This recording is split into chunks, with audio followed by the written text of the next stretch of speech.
Hai semuanya, ada masa di hidup ini ketika bangun tidur terasa lebih berat daripada hari sebelumnya.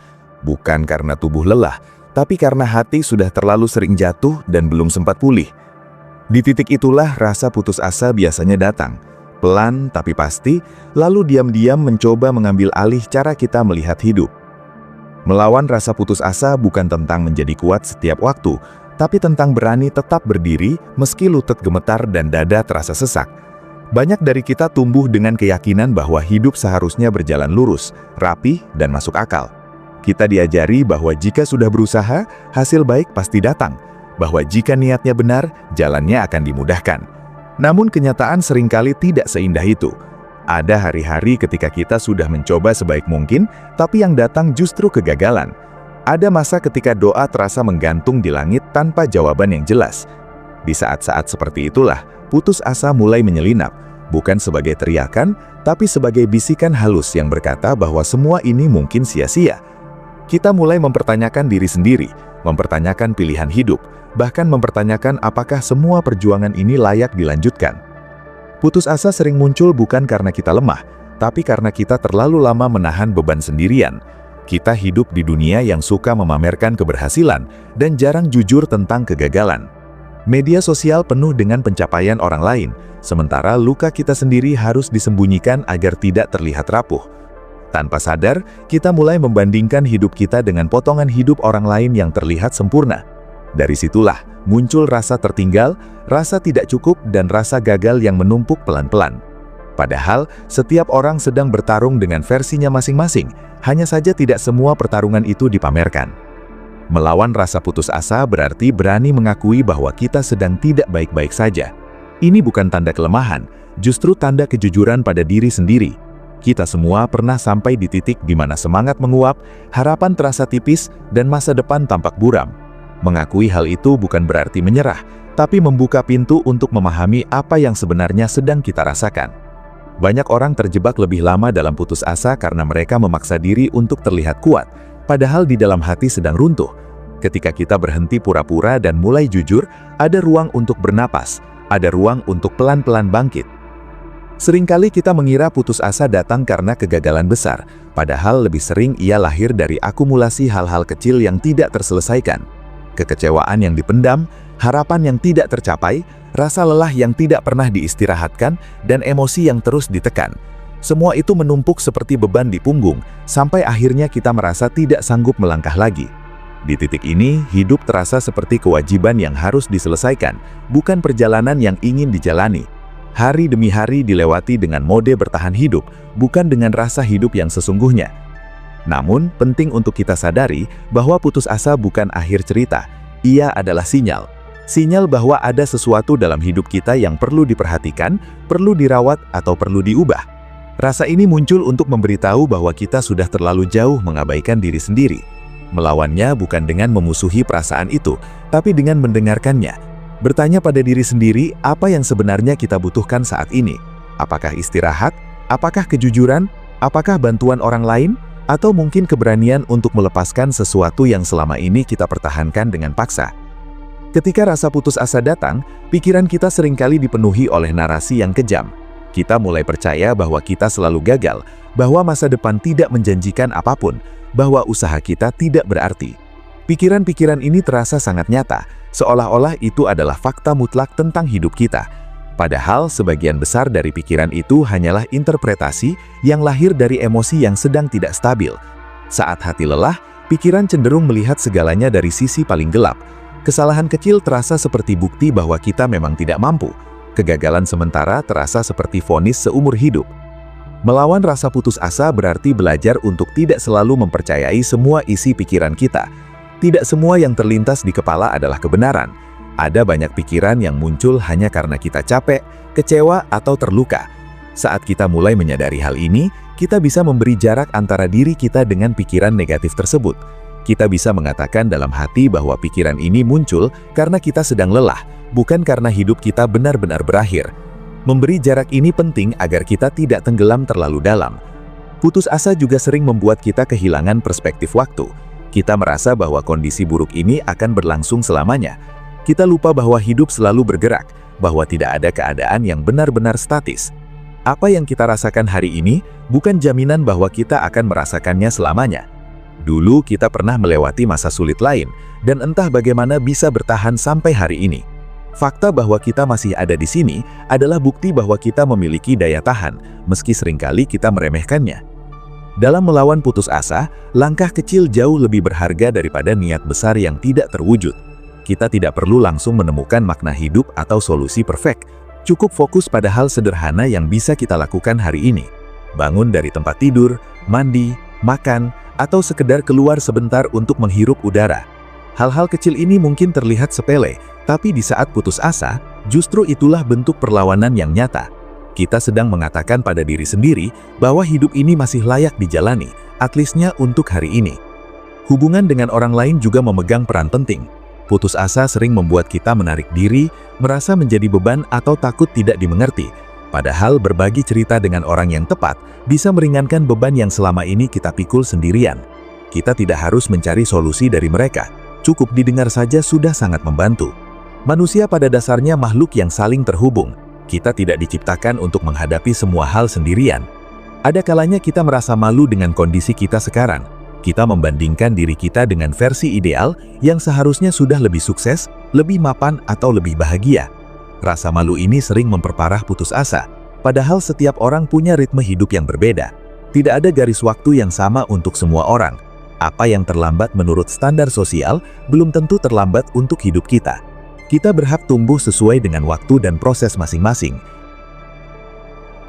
Melawan rasa putus asa juga berarti berdamai dengan kenyataan bahwa hidup tidak selalu adil. Banyak dari kita tumbuh dengan harapan bahwa dunia akan memberi imbalan setimpal atas kerja keras dan niat baik. Ketika harapan itu tidak terpenuhi, kekecewaan pun muncul. Kita merasa dikhianati oleh hidup. Namun, menerima bahwa ketidakadilan adalah bagian dari realitas justru bisa membebaskan kita dari beban ekspektasi yang terlalu berat. Ini bukan tentang pasrah tanpa usaha, tapi tentang memahami bahwa ada hal-hal di luar kendali kita. Putus asa seringkali muncul ketika kita terlalu fokus pada hasil dan melupakan proses. Kita ingin semuanya cepat, jelas, dan pasti. Ketika proses berjalan lambat dan penuh rintangan, semangat pun terkikis. Padahal, proses itulah yang sebenarnya membentuk kita. Di dalam proses yang berantakan dan tidak nyaman, kita belajar tentang kesabaran, ketahanan, dan empati. Meski terasa melelahkan, semua itu sedang mengasah sisi dalam diri kita yang mungkin tidak akan tumbuh jika hidup selalu mudah. Ada momen ketika kita harus berani berhenti sejenak, bukan untuk menyerah, tapi untuk mengatur ulang arah. Terus memaksa diri berjalan di jalan yang sama meski sudah jelas melelahkan hanya akan memperdalam putus asa. Berhenti bukan berarti kalah. Kadang, itu adalah keputusan paling bijak agar kita bisa melanjutkan perjalanan dengan cara yang lebih sehat. Kita boleh mengubah rencana, menyesuaikan mimpi, atau bahkan melepaskan sesuatu yang sudah tidak lagi sejalan dengan diri kita sekarang. Dalam menghadapi putus asa, penting juga untuk memperhatikan cara kita berbicara pada diri sendiri. Banyak dari kita menjadi musuh paling kejam bagi diri sendiri. Kita mengkritik tanpa henti, menyalahkan setiap kesalahan, dan jarang memberi apresiasi atas usaha yang sudah dilakukan. Jika kita tidak akan berbicara sekejam itu pada orang lain, mengapa kita melakukannya pada diri sendiri? Mengubah dialog internal menjadi lebih ramah bukan hal instan, tapi sangat berpengaruh dalam jangka panjang. Harapan tidak selalu datang dalam bentuk besar dan dramatis. Kadang, ia hadir sebagai alasan kecil untuk bertahan satu hari lagi. Harapan bisa berupa secangkir kopi hangat, lagu favorit, obrolan singkat, atau rencana sederhana di akhir pekan. Hal-hal kecil ini sering diremehkan, padahal justru itulah yang membuat hidup terasa lebih manusiawi. Di tengah putus asa, kita tidak perlu berharap terlalu jauh. Cukup berharap bahwa hari ini bisa dilewati, itu sudah cukup. Kita juga perlu mengingat bahwa merasa putus asa tidak menghapus nilai diri kita. Kondisi mental atau emosional yang sedang turun tidak menentukan siapa kita sebenarnya. Kita tetap berharga, tetap layak dicintai, dan tetap pantas mendapatkan kesempatan. Dunia mungkin tidak selalu ramah, tapi itu bukan alasan untuk berhenti percaya bahwa hidup masih menyimpan kemungkinan-kemungkinan yang belum kita lihat. Pada akhirnya, melawan rasa putus asa adalah perjalanan panjang yang tidak selalu lurus. Akan ada hari ketika kita merasa sudah membaik, lalu tiba-tiba terjatuh lagi. Ini bukan kegagalan, tapi bagian dari proses. Pemulihan bukan garis lurus ke atas, melainkan gelombang yang naik turun. Yang terpenting adalah kita terus memilih untuk tidak menyerah sepenuhnya. Setiap kali kita bangkit, meski hanya sedikit, kita sedang membangun fondasi ketahanan yang lebih kuat. Kita tidak harus menjadi versi diri yang sempurna untuk bisa melawan putus asa. Cukup menjadi manusia yang mau mencoba lagi, meski dengan langkah tertatih. Hidup tidak menuntut kita untuk selalu kuat, tapi untuk tetap jujur pada apa yang kita rasakan dan berani melangkah meski takut. Di balik setiap rasa putus asa, selalu ada potensi perubahan, meski seringkali tersembunyi. Ketika kita mulai melihat putus asa bukan sebagai musuh, tapi sebagai pesan, kita bisa belajar banyak tentang diri sendiri. Kita belajar batas kemampuan, kebutuhan emosional, dan nilai-nilai yang benar-benar penting. Dari sana, kita bisa membangun hidup yang lebih selaras dengan diri kita yang sebenarnya, bukan versi ideal yang dibentuk oleh tuntutan luar. Kalian semua yang sedang berjuang saat ini tidak sendirian. Banyak orang di luar sana yang mungkin tidak terlihat, tapi sedang merasakan hal serupa. Perjuangan ini tidak membuat kita lemah, justru menunjukkan bahwa kita peduli pada hidup kita sendiri. Jika kita benar-benar tidak peduli, putus asa pun tidak akan terasa seberat ini. Melawan rasa putus asa bukan berarti hidup akan langsung terasa bahagia, tapi perlahan, hidup bisa terasa lebih jujur, lebih ringan, dan lebih bisa diterima. Kita belajar untuk hadir sepenuhnya, bahkan di hari-hari yang tidak sempurna. Kita belajar bahwa nilai hidup tidak hanya ditentukan oleh keberhasilan, tapi oleh keberanian untuk terus bertahan. Suatu hari nanti, mungkin kita akan melihat ke belakang dan menyadari bahwa masa-masa gelap ini membentuk kita menjadi pribadi yang lebih dalam dan lebih peka. Bukan karena penderitaannya indah, tapi karena kita tidak menyerah padanya. Sampai hari itu tiba, cukup lakukan satu hal sederhana. Terus bernafas, terus melangkah, dan izinkan diri untuk berharap meski kecil. Karena selama kita masih mau berharap, sekecil apapun, putus asa tidak pernah benar-benar menang. Ada satu hal yang sering luput kita sadari ketika putus asa mulai menguasai pikiran, yaitu bagaimana rasa itu perlahan mengubah cara kita memandang diri sendiri. Bukan hanya hidup yang terlihat suram, tapi diri kita juga ikut terasa kecil, tidak berdaya, dan seolah tidak punya arti. Kita mulai menilai diri hanya dari apa yang gagal, dari apa yang belum tercapai, dari apa yang tidak berjalan sesuai rencana. Tanpa sadar, kita menghapus semua hal yang pernah kita lakukan dengan baik, semua usaha yang pernah kita kerahkan, dan semua versi diri yang dulu pernah bertahan di situasi sulit. Putus asa membuat ingatan kita selektif, hanya menyorot luka dan melupakan kekuatan. Melawan rasa putus asa berarti mengembalikan pandangan yang lebih adil terhadap diri sendiri. Kita bukan hanya kumpulan kegagalan, tapi juga kumpulan upaya. Setiap hari kita bangun dan mencoba lagi. Itu sudah merupakan bukti keberanian. Dunia seringkali terlalu fokus pada hasil akhir, sementara perjuangan di tengah jalan jarang mendapat tempat. Padahal, bagi banyak orang, sekadar bertahan hidup di tengah tekanan sudah merupakan kemenangan besar. Ketika kita mulai mengakui hal itu, beban di dada sedikit demi sedikit bisa terasa lebih ringan. Putus asa juga kerap muncul ketika kita merasa kehilangan kendali. Rencana berantakan, masa depan tidak jelas, dan apapun yang kita lakukan terasa tidak membawa perubahan. Di titik ini, kita merasa seperti penonton dalam hidup sendiri. Namun, kendali tidak selalu berarti mengatur segalanya. Kadang, kendali justru hadir dalam bentuk memilih respons. Kita mungkin tidak bisa mengubah keadaan secara instan, tapi kita masih bisa memilih bagaimana bersikap terhadapnya. Pilihan-pilihan kecil inilah yang seringkali menjadi jangkar agar kita tidak terseret lebih jauh oleh putus asa. Ada kalanya kita merasa lelah berharap, karena harapan sering berakhir dengan kekecewaan. Maka kita memilih untuk tidak berharap sama sekali, agar tidak terluka.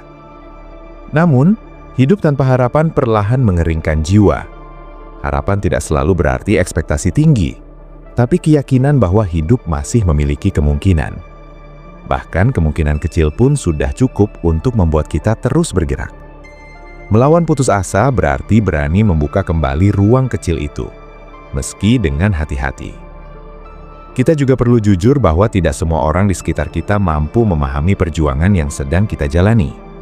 Ada yang meremehkan, ada yang memberi nasihat tanpa diminta, ada pula yang menghakimi. Hal ini sering membuat kita semakin menutup diri. Di sini, penting untuk memilih dengan bijak kepada siapa kita berbagi. Tidak semua orang harus tahu isi hati kita. Cukup 1 atau 2 orang yang bisa mendengar tanpa menghakimi sudah sangat berarti. Putus asa bukan tanda bahwa kita salah jalan, tapi seringkali tanda bahwa kita sudah berjalan terlalu lama tanpa jeda. Tubuh dan pikiran punya batas. Ketika batas itu terlampaui, rasa lelah berubah menjadi putus asa. Mengizinkan diri untuk beristirahat bukan kemunduran, melainkan bentuk perawatan. Kita tidak harus selalu produktif untuk menjadi berharga. Ada masa ketika bertahan saja sudah lebih dari cukup. Dalam banyak kasus, putus asa tumbuh subur di ruang kesepian. Bukan sekadar kesepian fisik, tapi kesepian emosional. Kita bisa dikelilingi banyak orang, tapi tetap merasa sendirian karena tidak ada yang benar-benar memahami apa yang sedang kita rasakan. Perasaan ini membuat kita merasa terasing, seolah perjuangan kita tidak terlihat dan tidak penting. Dari sinilah muncul pikiran bahwa mungkin hidup kita memang tidak berarti bagi siapapun. Melawan rasa putus asa berarti menyadari bahwa makna hidup tidak selalu datang dari pengakuan orang lain. Makna bisa muncul dari hal-hal sederhana yang kita lakukan setiap hari. Dari cara kita bersikap kepada orang lain, dari nilai yang kita pegang, dari keputusan kecil yang kita ambil meski tidak ada yang melihat. Hidup tidak harus selalu spektakuler untuk bermakna. Banyak makna justru lahir dari hal-hal biasa yang dilakukan dengan kesadaran penuh. Putus asa juga sering membuat kita terjebak di masa lalu atau terlalu cemas tentang masa depan. Kita mengulang-ulang kesalahan yang sudah terjadi, atau membayangkan skenario terburuk yang belum tentu terjadi. Akibatnya, kita kehilangan momen sekarang. Padahal, satu-satunya waktu yang benar-benar kita miliki hanyalah saat ini. Ketika kita bisa kembali ke momen sekarang, meski hanya sebentar, pikiran biasanya menjadi sedikit lebih tenang. Ada kekuatan besar dalam menerima bahwa hidup tidak harus selalu terasa baik. Kita hidup di budaya yang sering menuntut kebahagiaan terus-menerus. Ketika kita tidak bahagia, kita merasa ada yang salah. Padahal, perasaan sedih, kecewa, dan putus asa adalah bagian alami dari pengalaman manusia. Dengan menerima keberadaan perasaan ini tanpa menghakimi, kita memberi ruang bagi diri untuk pulih dengan cara yang lebih sehat. Melawan rasa putus asa bukan berarti mengusirnya dengan paksa, tapi belajar hidup berdampingan dengannya tanpa membiarkannya mengendalikan arah hidup. Kita bisa berkata dalam hati bahwa hari ini terasa berat, tapi itu tidak menentukan seluruh hidup.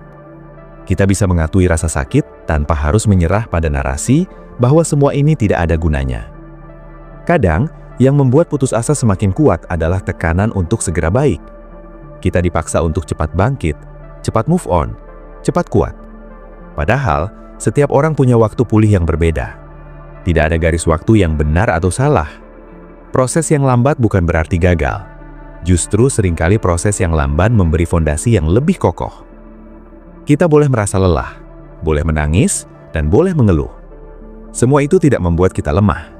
Yang membuat kita terus berjalan adalah keberanian untuk tetap hidup meski rasanya berat. Melawan putus asa berarti memberi izin pada diri untuk menjadi manusia seutuhnya dengan segala keterbatasannya. Saat putus asa berlangsung lama, kita sering mulai kehilangan kepercayaan, bukan hanya pada hidup, tapi juga pada diri sendiri. Kita ragu pada keputusan yang diambil, pada kemampuan yang dimiliki, bahkan pada intuisi sendiri. Setiap pilihan terasa salah, setiap langkah terasa berisiko. Ketidakpercayaan ini membuat kita stagnan, takut bergerak karena takut gagal lagi. Disinilah putus asa benar-benar melumpuhkan. Melawan rasa putus asa berarti membangun kembali kepercayaan itu, perlahan dan bertahap. Kita tidak perlu langsung percaya bahwa semuanya akan baik-baik saja. Cukup percaya bahwa kita mampu menghadapi apapun yang datang, satu persatu. Kepercayaan diri bukan tentang keyakinan bahwa kita tidak akan gagal, tapi keyakinan bahwa kita bisa bangkit meski gagal. Ada kalanya kita harus menerima bahwa beberapa luka tidak akan pernah benar-benar hilang. Luka itu menjadi bagian dari cerita hidup kita. Namun, luka yang diterima dengan sadar bisa menjadi sumber kebijaksanaan. Dari luka, kita belajar batas, belajar empati, dan belajar tentang apa yang benar-benar penting. Putus asa sering muncul ketika kita melawan luka itu, bukan ketika kita mengakuinya. Lingkungan juga berpengaruh besar terhadap kondisi mental kita. Terlalu lama berada di lingkungan yang penuh tekanan, perbandingan, atau tuntutan tidak realistis bisa mengikis semangat hidup. Melawan putus asa berarti berani mengevaluasi lingkungan sekitar, termasuk kebiasaan yang kita konsumsi setiap hari. Apa yang kita dengar, lihat, dan baca memberi pengaruh besar pada cara kita memandang hidup. Kadang perubahan kecil dalam rutinitas bisa memberi dampak besar, bukan karena perubahan itu ajaib, tapi karena ia memberi sinyal pada diri bahwa hidup masih bisa bergerak. Rutinitas baru bisa menjadi jendela kecil untuk melihat kemungkinan lain. Ini bukan tentang mengubah hidup secara drastis, tapi memberi variasi agar pikiran tidak terus terjebak di pola yang sama. Putus asa juga sering membuat kita lupa untuk merawat tubuh. Pola tidur berantakan, makan tidak teratur, dan tubuh jarang bergerak. Padahal kondisi fisik sangat mempengaruhi kondisi mental. Merawat tubuh bukan solusi instan, tapi bisa menjadi fondasi penting untuk memperbaiki keseimbangan. Ketika tubuh sedikit lebih kuat, pikiran pun punya ruang untuk bernapas. Kita tidak perlu menunggu motivasi datang untuk mulai bergerak. Justru seringkali, motivasi muncul setelah kita bergerak. Melawan putus asa berarti bertindak meski tanpa semangat, meski dengan langkah kecil. Dari langkah itulah perlahan muncul rasa mampu dan keyakinan bahwa hidup masih bisa dijalani.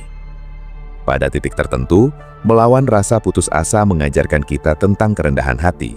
Kita belajar bahwa kita tidak selalu bisa mengendalikan segalanya. Kita belajar untuk menerima bantuan, menerima keterbatasan, dan menerima bahwa hidup tidak selalu sesuai rencana. Penerimaan ini bukan kekalahan, tapi bentuk kedewasaan emosional. Putus asa sering membuat kita merasa terputus dari tujuan hidup. Kita merasa tidak tahu lagi untuk apa semua ini dijalani. Namun, tujuan hidup tidak harus besar dan mulia. Kadang tujuan hidup cukup sederhana, yaitu hidup dengan jujur, tidak menyakiti diri sendiri, dan mencoba memberi dampak baik sekecil apapun. Tujuan yang sederhana justru lebih mudah diraih dan lebih manusiawi. Ketika kita melewati masa-masa putus asa, kita sering menjadi pribadi yang lebih peka terhadap penderitaan orang lain. Kita lebih memahami rasa lelah, rasa gagal, dan rasa tidak dimengerti. Kepekaan ini adalah kekuatan yang sering tidak disadari. Dari sanalah empati tumbuh. Dan empati adalah salah satu hal paling berharga dalam hidup sosial. Melawan rasa putus asa juga berarti belajar memaafkan diri sendiri. Memaafkan keputusan yang ternyata keliru. Memaafkan waktu yang terbuang. Dan memaafkan diri karena tidak sekuat yang diharapkan. Selama kita terus menghukum diri, putus asa akan selalu punya tempat untuk tinggal. Memaafkan bukan berarti melupakan, tapi berhenti menyiksa diri atas hal yang sudah tidak bisa diubah. Kita tidak pernah tahu seberapa dekat kita dengan perubahan ketika kita hampir menyerah. Banyak perubahan besar terjadi setelah fase paling gelap. Bukan karena penderitaan itu indah, tapi karena kita bertahan cukup lama untuk melihat cahaya kecil di ujung jalan. Cahaya itu mungkin tidak langsung menghapus semua gelap, tapi cukup untuk menunjukkan arah. Kalian semua yang sedang berada di titik ini layak mendapatkan hidup yang lebih ringan. Tidak sempurna, tapi lebih jujur dan lebih manusiawi. Melawan rasa putus asa bukan tentang menjadi orang lain, tapi kembali menjadi diri sendiri yang utuh, dengan luka dan harapan yang berdampingan. Selama kita masih mau bertanya, masih mau bernapas, dan masih mau mencoba satu hari lagi, harapan belum benar-benar padam. Putus asa mungkin datang dan pergi. Tapi selama kita terus melangkah, meski perlahan, hidup tetap bergerak. Dan di dalam gerakan itulah, selalu ada kemungkinan baru yang menunggu untuk ditemukan. Ada fase dalam hidup ketika putus asa tidak lagi terasa seperti ledakan emosi, tapi justru seperti kekosongan. Tidak ada tangisan hebat, tidak ada kemarahan, hanya rasa hambar yang panjang. Kita menjalani hari dengan autopilot, melakukan hal-hal yang perlu dilakukan tanpa benar-benar hadir di dalamnya. Di titik ini, putus asa menjadi lebih berbahaya karena ia tidak terlihat. Orang lain mungkin mengira kita baik-baik saja, padahal di dalam kita sedang mati rasa. Melawan rasa putus asa dalam bentuk ini butuh kejujuran ekstra, karena yang kita lawan bukan kesedihan, tapi kehilangan rasa. Kekosongan sering muncul setelah terlalu lama berjuang tanpa hasil yang jelas. Kita sudah mencoba berharap, kecewa, bangkit, lalu jatuh lagi, sampai akhirnya lelah berharap. Maka pikiran memilih cara bertahan yang paling aman, yaitu tidak merasakan apa-apa. Namun hidup yang dijalani tanpa rasa pelan-pelan kehilangan warnanya. Kita masih bernafas, tapi tidak benar-benar hidup. Menyadari kondisi ini adalah langkah penting, karena tidak semua kelelahan terlihat dari luar. Melawan rasa putus asa di fase ini berarti berani kembali merasakan, meski itu berarti membuka peluang untuk sakit lagi. Merasakan memang beresiko, tapi mati rasa jauh lebih menyiksa dalam jangka panjang. Kita bisa mulai dari hal-hal kecil yang dulu pernah memberi rasa, meski sekarang terasa biasa saja. Musik, alam, tulisan, atau percakapan sederhana. Tidak untuk langsung bahagia, tapi untuk mengingatkan bahwa kita masih manusia yang mampu merasakan. Kita juga perlu memahami bahwa tidak semua hari harus bermakna besar. Ada hari-hari yang fungsinya hanya untuk dilewati. Dan itu tidak apa-apa. Putus asa sering membesar karena kita memberi tekanan berlebih pada setiap hari agar terasa berguna.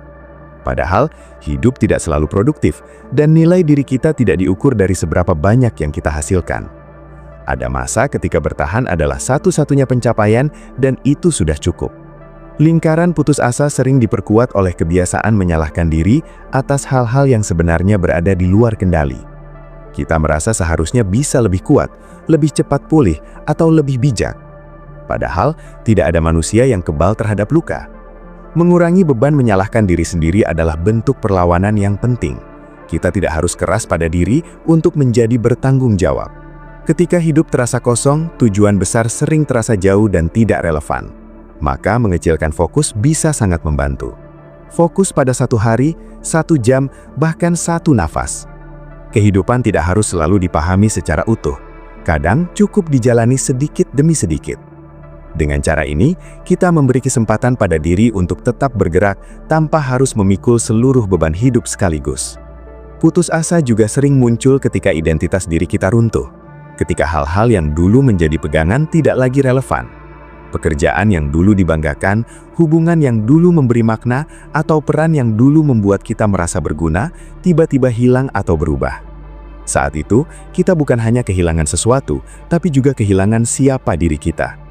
Kebingungan ini sering terasa lebih menyakitkan daripada kehilangan itu sendiri. Melawan rasa putus asa di situasi ini berarti berani membangun ulang identitas, meski terasa asing dan tidak nyaman. Kita bukan hanya satu peran atau satu pencapaian. Kita adalah kumpulan nilai, pengalaman, dan pilihan. Ketika satu bagian runtuh bukan berarti seluruh diri ikut hancur. Namun untuk menyadari itu, kita perlu waktu dan kesabaran, 2 hal yang sering terasa langka saat putus asa. Ada kecenderungan untuk menilai hidup secara hitam putih saat kita sedang terpuruk. Berhasil atau gagal, berguna atau tidak, bahagia atau menderita. Padahal hidup jauh lebih kompleks dari itu. Banyak area abu-abu yang sering kita abaikan. Kita bisa merasa sedih dan tetap berharga. Kita bisa gagal dan tetap berkembang. Mengizinkan kompleksitas ini ada dalam hidup kita bisa mengurangi tekanan yang tidak perlu. Putus asa juga sering membuat kita terlalu keras dalam mendefinisikan makna hidup. Kita merasa harus menemukan satu tujuan besar yang menjelaskan semuanya. Ketika tujuan itu tidak kunjung ditemukan, kita merasa hidup tidak ada gunanya. Padahal, makna hidup bisa berubah seiring waktu. Apa yang bermakna hari ini bisa berbeda besok. Hidup tidak menuntut kita untuk menemukan satu jawaban final. Dalam melawan putus asa, penting untuk memberi ruang pada ketidaktahuan. Kita tidak harus selalu tahu kemana arah hidup akan membawa kita. Ketidaktahuan memang menakutkan, tapi juga membuka kemungkinan. Banyak hal baik dalam hidup datang tanpa kita rencanakan. Dengan memberi ruang pada ketidakpastian, kita memberi kesempatan pada kejutan-kejutan kecil untuk muncul. Seringkali kita terlalu sibuk mencari alasan besar untuk hidup, sampai lupa bahwa hidup itu sendiri sudah cukup menjadi alasan. Bernafas, merasakan, dan mengalami hari ini adalah bagian dari pengalaman manusia yang sah. Kita tidak perlu membenarkan keberadaan kita dengan pencapaian luar biasa. Kita ada, dan itu cukup. Ada masa ketika putus asa membuat kita mempertanyakan nilai dari semua usaha yang pernah dilakukan. Kita melihat ke belakang dan bertanya, untuk apa semua itu jika akhirnya tetap seperti ini? Pikiran semacam ini terasa logis saat emosi sedang turun. Namun, ia sering mengabaikan satu hal penting, yaitu bahwa usaha tidak selalu langsung berbuah. Dan tidak semua buah bisa kita lihat hasilnya sekarang. Melawan rasa putus asa berarti memahami bahwa hidup tidak bekerja dengan sistem sebab akibat yang instan. Banyak hal yang kita lakukan hari ini mungkin baru memberi dampak jauh di kemudian hari, atau bahkan pada orang lain, bukan pada kita sendiri. Ketika kita hanya mengukur nilai hidup dari hasil yang terlihat, kita mudah merasa sia-sia. Putus asa juga sering muncul ketika kita merasa tertinggal dibanding orang lain. Kita melihat orang lain tampak melangkah lebih cepat, lebih jauh, dan lebih mantap. Perbandingan ini membuat kita merasa waktu kita habis, kesempatan kita lewat. Padahal hidup bukan perlombaan dengan garis finish yang sama. Setiap orang berjalan di jalurnya sendiri, dengan tantangan yang tidak selalu terlihat. Melawan rasa putus asa berarti berhenti menjadikan hidup orang lain sebagai tolok ukur nilai diri kita. Apa yang terlihat di luar tidak selalu mencerminkan kondisi sebenarnya. Banyak orang terlihat baik-baik saja di luar, tapi sedang berjuang keras di dalam. Kita tidak tahu seluruh cerita mereka, sama seperti mereka tidak tahu seluruh cerita kita. Ada kekuatan dalam konsistensi kecil, melakukan hal-hal sederhana secara berulang meski tanpa semangat besar. Konsistensi ini sering terasa membosankan, tapi justru itulah yang membangun ketahanan. Kita tidak selalu butuh lonjakan motivasi, tapi keberlanjutan. Sedikit demi sedikit, konsistensi ini menciptakan rasa stabil di tengah kekacauan. Putus asa sering membuat kita lupa bahwa kita punya pilihan, meski terbatas. Kita mungkin tidak bisa memilih apa yang terjadi, tapi kita bisa memilih bagaimana kita meresponsnya. Pilihan ini mungkin terasa kecil, tapi ia adalah bentuk kebebasan yang tidak bisa direnggut oleh keadaan apapun. Ketika kita terus memilih untuk bertahan meski tanpa kepastian, kita sedang membuktikan sesuatu pada diri sendiri, bahwa kita lebih kuat dari yang kita kira, bahwa meski hidup tidak selalu ramah, kita masih berdiri. Di titik paling sunyi dari putus asa, seringkali yang paling kita butuhkan bukan jawaban, tapi kehadiran. Kehadiran orang lain atau bahkan kehadiran kita sendiri secara penuh. Duduk bersama rasa sakit tanpa harus segera memperbaikinya. Ini bukan hal mudah, karena kita terbiasa mencari solusi cepat. Namun tidak semua luka bisa disembuhkan dengan segera. Beberapa hanya perlu ditemani. Melawan rasa putus asa berarti berhenti menuntut diri untuk selalu punya jawaban. Tidak apa-apa jika kita belum tahu apa langkah selanjutnya. Tidak apa-apa jika kita masih bingung. Hidup tidak sedang diuji seperti ujian sekolah. Tidak ada nilai akhir yang menentukan apakah kita lulus atau gagal sebagai manusia. Kita sering lupa bahwa keberanian tidak selalu terlihat seperti tindakan besar. Kadang keberanian hanya berupa keputusan untuk tidak menyerah hari ini, untuk bangun lagi besok, untuk tetap membuka mata meski ingin menutupnya lebih lama.